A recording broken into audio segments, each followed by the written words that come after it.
और ये शादी कल रात को लाहौर में हो रही है। चौधरी जमाल जानता है कि फिल्मी दुनिया में उसे रुपए की ज़रूरत होगी, इसलिए वो चांद की 15वीं को जंज लेकर जंगमगियाना के चौधरी सिकंदर सयाल के यहाँ भी जाएगा, ताकि चौधरी अपनी लड़की को जहेज की शक्ल में जो जायदाद दे इस पर भी कब्जा कर ले। उसे सयाल की लड़की से कोई दिलचस्पी नहीं, सिर्फ दौलत प्यारी है जिसे वो लाहौर में अपनी फिल्म पर लगाएगा।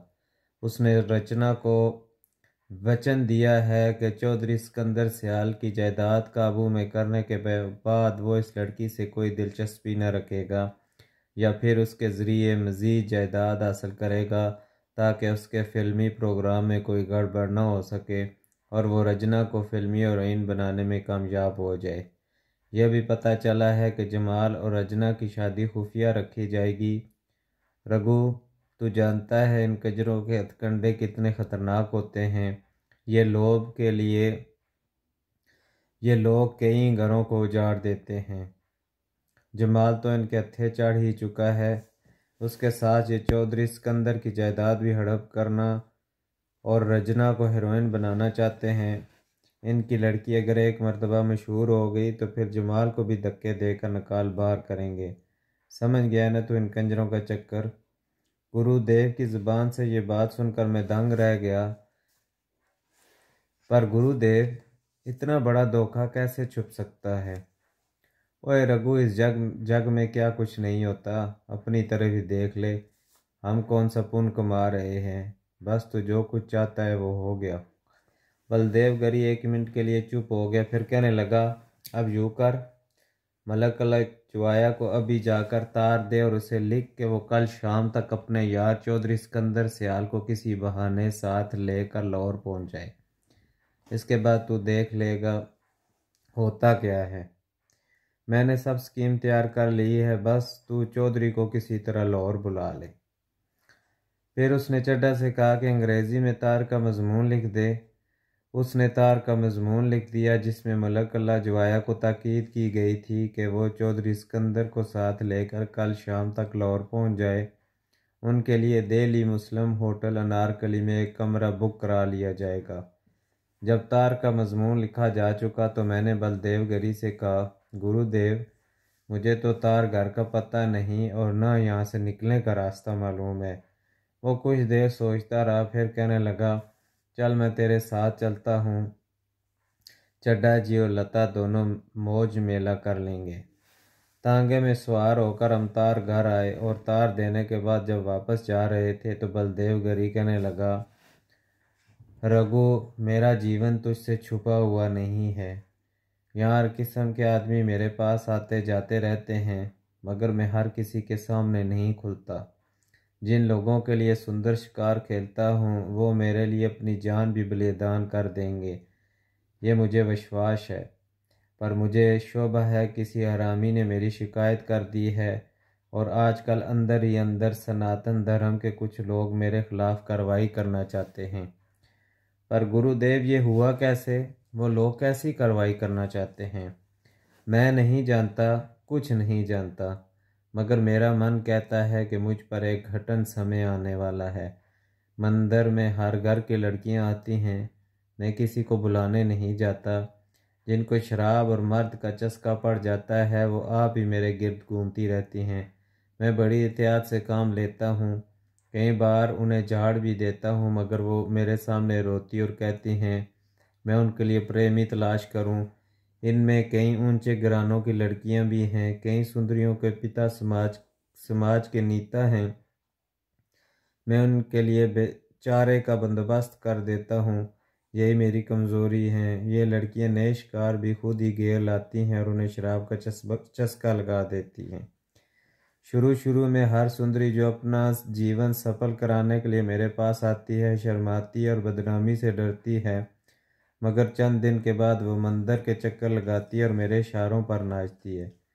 अभी तूने इस लड़की लता को देखा होगा, वो सनातन धर्म के एक बड़े लीडर की पुत्री है। 6 महीने पहले इसका ब्याह भी हो गया था। मैंने कहा चलो बुला टली, मगर वो अपने पति को छोड़कर, जो पुलिस में एक आला ओहदे पर है, फिर लाहौर आ गई और मेरे पीछे फिरती है।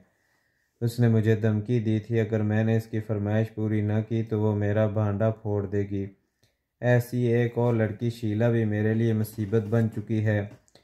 इधर ये पता चला है कि बाज़ आदमी चोरी छुपे आने वाली नारियों की खुफिया देखभाल करते और मेरे मिलने जुलने वालों पर भी नज़र रखते हैं।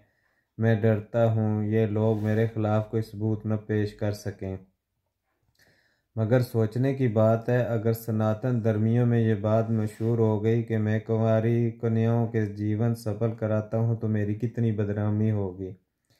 हो सकता है मुझे मंदिर की गद्दी से उतार कर कोई दूसरा बैठा दिया जाए। डॉक्टरी तौर पर मैं औरत के काबिल नहीं, मगर जो कुछ होता है वह लड़की जानती है। अगर किसी लड़की ने मेरे खिलाफ बयान दे दिया तो मुझ पर बड़ा भारी कष्ट आएगा, और केस पुलिस को दे दिया गया तो वो मुझे गिरफ्तार भी कर सकती है। मैंने महसूस किया बलदेव गरी का बदन कपकपा रहा था और उसके मन में खतरे के नाग बुन उठाए खड़े थे। मैंने कहा, गुरुदेव, अगर सच्ची बात पूछते हो तो मुझे तुम्हारा यही काम पसंद नहीं था। हर आदमी में कोई ना कोई कमज़ोरी ज़रूर होती है और वो एक दिन बदनाम हो जाता है। अब मेरी सलाह मानो तो मंदिर में लड़कियों को शराब पिलाने वाला धंधा फ़ौरन बंद कर दो, और अगर किसी पुलिस ऑफिसर पर शोभा है तो मुझे बताओ। मैं उसे ऐसा सबक दूंगा कि वो जीवन भर याद रखेगा। मैं जो कुछ कर सकता हूँ करूँगा। मैं अपने यारों को दुखी नहीं दे सकता। वाह गुरु की कसम, तुम्हें पुलिस की वार से भी निकाल कर ले जाऊंगा, मगर जो कुछ मैंने कहा है इस पर अमल ज़रूर करो। बलदेव गरी ने मेरे कंधे पर हाथ मारा और बोला, रघु, मैंने तेरे सिवा अपने मन की बात अभी तक किसी को नहीं बताई, और भगवान की कसम तेरा जवाब सुनकर मैं बहुत खुश हुआ हूँ। मैं खुद यही सोच रहा हूँ, लड़कियों का आना जाना बंद कर दूँ। गुरुदेव, तुम्हें लड़कियों का तजर्बा नहीं। जवानी के जोश में उन्हें कोई होश नहीं होता। ये हंस कर यारी लगाती और रो कर भेद खोल देती हैं। फिर मैंने उसे मिर्ज़ा साहिबा का शेर सुनाया, कच्ची यारी रना दी, खुरी जिना दी मत, हंस हंस के लामदियाँ ते रोके देंदियाँ दस। इस पर गुरुदेव बहुत ही खुश हुआ और बार बार ये शेर पढ़ता। मैंने उसे इतना खुश कभी नहीं देखा था। कहने लगा, रघु, तुम हीरे हो हीरे। तुमने पहले ही दिन औरत से नफरत की थी। हालांकि लोग मेरे पास सिर्फ औरत के लिए आते हैं, मगर तुम इनमें से नहीं। आहा। वो झूम झूम कर मिर्ज़ा साहिबा का शेर पढ़ने लगा। वो बार बार यही शेर पढ़ता और झूमता हुआ मुझे सीधा मंदिर में ले गया और एक लड़के से कहा कि छत पर चारपाई बिछवा दी। मैं दिन चढ़े तक सोता रहा। इसी लड़के ने आकर जगाया जिसने रात बिस्तर बिछा कर दिया था। मैंने लोहारी के चौक में आकर नाश्ता किया और दिल्ली मुस्लिम होटल अनारकली में मलक अलजवाया के नाम पर एक कमरा बुक करने के बाद चला आया। लाहौर में बतेरे लोग जान पहचान वाले थे, मगर मैंने गुरुदेव से मिले बगैर कहीं जाना मुनासिब न समझा। वो पूजा पाठ और मंदिर के चढ़ावों से फारग होकर कोई 10 बजे मेरे पास छत पर आया और बोला, अब सारी बात मलक और चौधरी के आने पर है। मैं आज सारा दिन मंदिर में रहूँगा। तू होटल से पता करता रहे। वो जिस वक्त आए फ़ौरन मुझे बुला लेना। यह प्रोग्राम तय करके मैं बाहर आ गया और बेमकसद इधर उधर घूमता रहा। एक मरतबा शाही महल्ला में रजना के मकान की यात्रा भी की। यहाँ काफ़ी रौनक थी। इस मकान का पता भी गुरुदेव से ही मिला था। कुछ भी हो, आदमी यारों का यार था, और छोटे मोटे ऐब तो हर आदमी में होते हैं। 4 बजे जब मैं दूसरी मरतबा दिल्ली मुस्लिम होटल आया तो मलक अल्लाह जवाया से मुलाकात हो गई। उसके साथ चौधरी सिकंदर सियाल भी था। मुझे ये तो इल्म था मलक तार मिलते ही फ़ौरन आएगा, लेकिन चौधरी के बारे में मैं सोच भी नहीं सकता था। उसे देखकर मेरे होश उड़ गए। मलक ने छूटते ही कहा, रघु, क्या बात है, तूने तार क्यों दिया था? मैं उन्हें वहीं छोड़कर शीतला मंदिर की तरफ भागा और लड़के के जरिए गुरुदेव को बताया कि मलक और चौधरी आ गए हैं। वो फ़ौरन ही मेरे साथ होटल में पहुंच गया। वो एक सनातन धर्मी हिंदू और मशहूर मंदिर का संत था। इसमें कई ऐब थे, मगर इसकी आत्मा बुरी न थी। मैंने मलक और चौधरी से इसका तारफ़ करवाया। अब इसने चौधरी सिकंदर सियाल से मुखातब होकर कहा, चौधरी तुम लोगों को रघु ने नहीं मैंने बुलाया है। फिर उसने चौधरी जमाल और रजना के प्यार और खुफिया ब्याह की पूरी राम लैला सुना दी, जिसे सुनकर चौधरी सिकंदर सियाल का रंग पीला पड़ गया। उस बेचारे को थूक निकलना मुश्किल हो गया। गुरुदेव ने लोहा गर्म देकर आखिरी चोट लगाई। आज शाही महल्ले में रजना और जमाल की शादी होने वाली है, जिसके लिए जमाल 20,000 रुपये की रकम दे बैठा है। तुम्हें इसलिए बुलाया है कि कानों सुनी बात का एतबार नहीं होता, आंखों देखी अच्छी होती है। चौधरी सिकंदर सियाल की ये हालत के मारे शर्म के ज़मीन में गड़ा जा रहा था। यक लख्त वो गुस्से के जोश में खड़ा हुआ और बोला, पंडित जी, अगर ये सब कुछ सच है तो मैं आपका शुक्रगुजार हूँ। आपने मुझे और मेरी बेटी को तबाही से बचा लिया। गुरुदेव मंत होने के बावजूद बड़ा दुनियादार आदमी था। उसने चौधरी सियाल से कहा, चौधरी तियाँ रानियाँ सब की एक जैसी होती हैं। मैंने तुम्हारी बेटी को अपनी बेटी समझकर तुम्हें जमाल के लक्षणों से खबरदार करना ज़रूरी समझा और तार देर कर बुलाया। भगवान की दया से तुम आ गए। मैं हिंदू हूँ तो क्या हुआ, मेरा यार रघु तुम लोगों का सेवक है और हम लोग यार की यारी का पालन करते हैं। फिर उसने मुझे बाहर भेजा कि मैं 2 तांगों का बंदोबस्त करूं।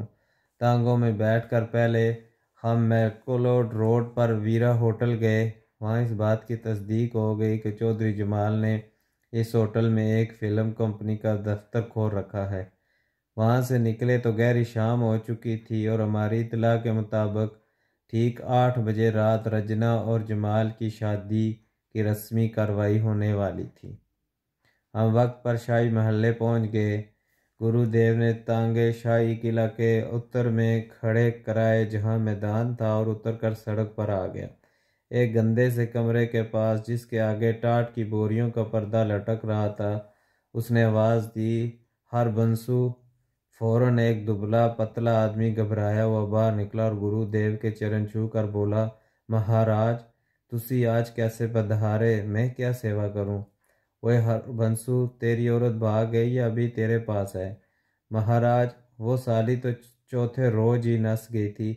मैंने सोचा था मंदिर पूजा करके वो पदरी हो जाएगी, पर साली के लेख ही बुरे थे, नस गई। आजकल मैं फिर कल्ला हूँ, पर सरकार तुसी किस तरह आए हो? हरबंसू की बातें सुनकर गुरुदेव मुस्कुराता रहा, फिर कहने लगा, तू बाबा आलम को जानता है ना, वो रजना का मामा। ज़रा जल्दी से उसे बुला ला और देख, जाके उसके कान में मेरा नाम ले दे, वो आप ही समझ जाएगा। महाराज आज तो रजना का ब्याह होने वाला है, कहीं तुसी बधाई देन तो नहीं आए? हरबंसू की आंखों में शरीर सी मुस्कुराहट थी। मैं हैरान था, शाही महल्ले में भी गुरुदेव के सेवक और जानने वाले रहते थे। हरबंसू जल्दी वापस आ गया। बाबा आलम, जो एक मोटा और गोल मटोल सा आदमी, दाढ़ी मूंछ सफ़ा चट और बालों को खसाब लगाता था, यूँ भागा हुआ आया जैसे कोई मुरीद अपने पीर के पास आता है। बलदेव गरी ने इसके कान में कुछ कहा और वो बोला, जनाब आप पिछली सीढ़ियों से ऊपर आ जाएं, मैं ऊपर का कमरा खुलवा दूंगा, वहाँ कोई नहीं आ सकता, आप लोग वहीं बैठेंगे। वह हम सब को साथ लेकर एक गली में आया।